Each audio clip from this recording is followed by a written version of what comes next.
کہ میں تمہیں اس قدر بے تاب اور بے قرار نہیں دیکھا. حر نے کہا کیا بتاؤں، میرے ایک طرف جنت ہے اور ایک طرف دوزخ ہے. ایک طاقت مجھے جہنم کی طرف کھینچ رہی ہے اور ایک طاقت مجھے جنت کی طرف بلا رہی ہے. میں درمیان میں کشمکش میں مبتلا ہوں کہ کیا کروں، کدھر جاؤں. یہ کہہ کر ایک دم اس نے اپنے گھوڑے کو ایڑی ماری اور یزیدی لشکر سے نکلا اور یہ کہتے ہوئے نکلا کہ ہو سکے تو جنت میں ہی جانا چاہیے. نکل کر لشکر آدھا سے مارا حر نے یہ نعرہ. نکل کر لشکر آدھا سے مارا حر نے یہ نعرہ کہ دیکھو یوں نکلتے ہیں جہنم سے خدا والے، کہ دیکھو یوں نکلتے ہیں.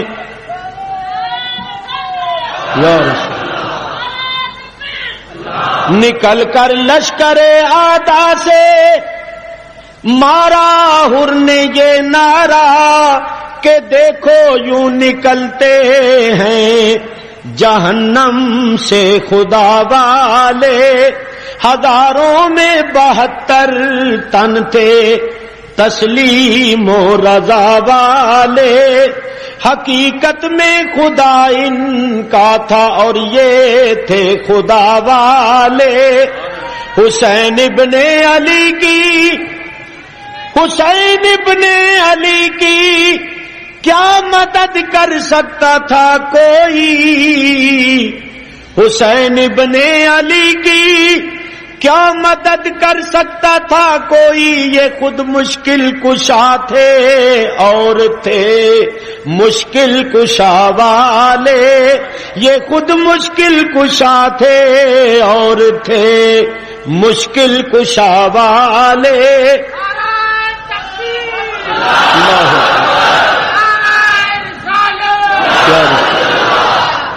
میرے بزرگوں اور دوستوں غور کرو، اگر یزیدی لشکر میں سے 1-2 آدمی آ جائیں تو کیا فرق پڑتا ہے؟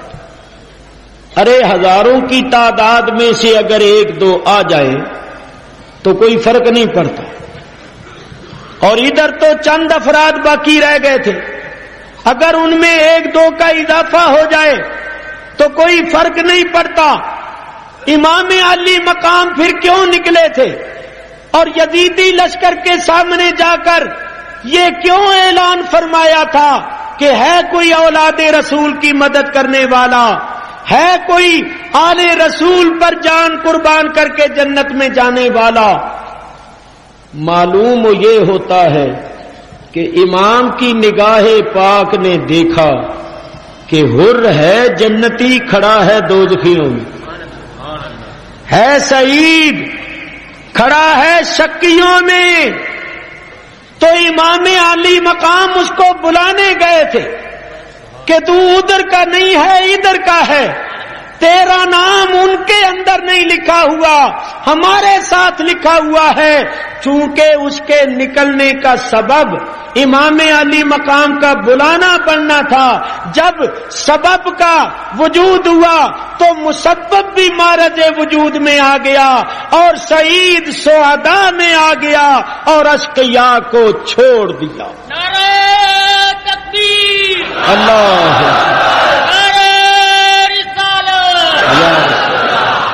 حر امام علی مقام کی خدمت میں حاضر ہو کر سلام عرض کرنے کے بعد یہ کہہ رہا ہے، حضرت میں ہی وہ بد نصیب انسان ہوں جو سب سے پہلے آپ کو گرفتار کرنے آیا تھا، مگر حضرت مجھے یہ نہیں معلوم تھا کہ ان لوگوں کی شقاوت اور بدبختی اس حد کو پہنچ جائے گی.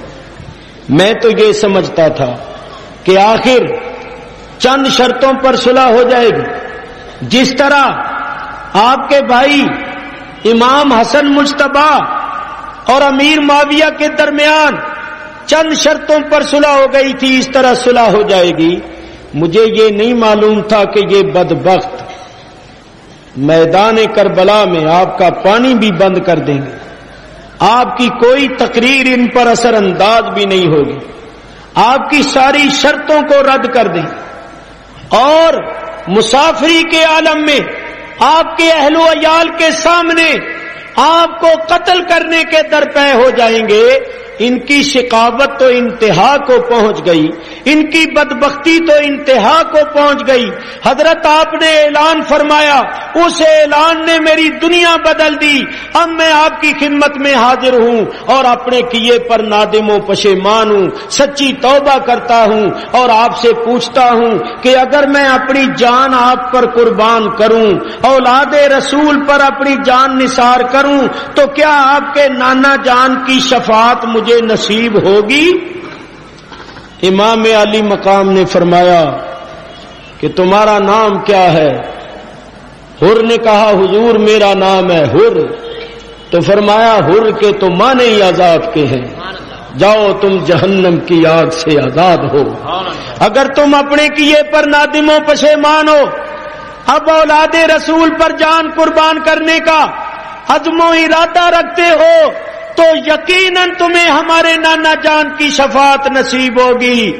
لیکن حر تم ایسے وقت میں ہمارے پاس آئے کہ ہم تمہاری کوئی تواضع نہیں کر سکتے، تمہیں پانی تک نہیں پلا سکتے، لیکن سنو، جب قیامت کا دن ہوگا اور ہم جنت میں جائیں گے اور تم ہمارے ساتھ ہوو گے، تو ہم تم سے یہ عہد کرتے ہیں کہ پہلے تمہیں کوثر کا جام پلائیں گے، پھر خود پیئیں گے۔ نعرہ تکبیر،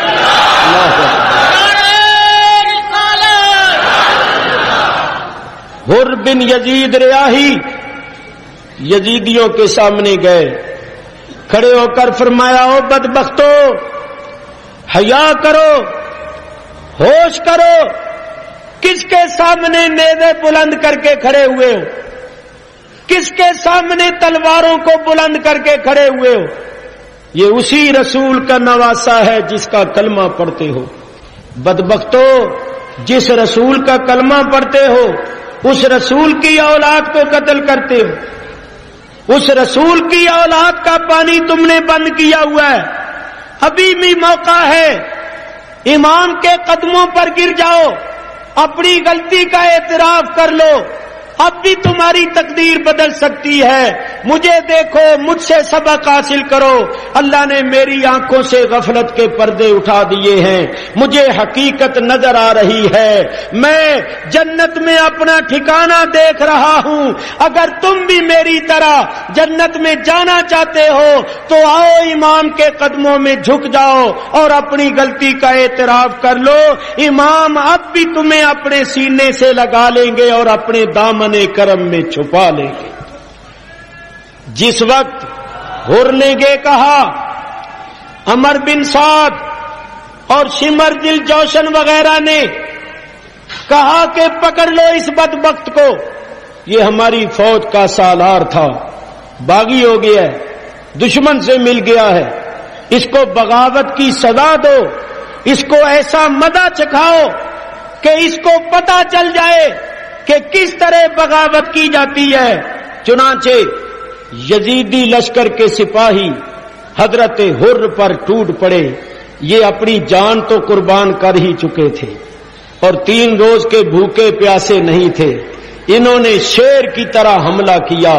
ان کا حملہ نہیں تھا، قہر خدا تھا جو یزیدی لشکر پر نازل ہو گیا تھا۔ مار مار کے پرخچے اڑا دیے، لاشوں کے انبار لگا دیے اور بار بار یہ کہہ رہے تھے کہ اے حسین، اے فرزند رسول، اب تو تیرے نانے کی شفاعت نصیب ہو ہی جائے گی۔ زخموں سے چور چور ہو کر حضرت حر بھی جام شہادت نوش کر گئے، جنت الفردوس میں پہنچ گئے۔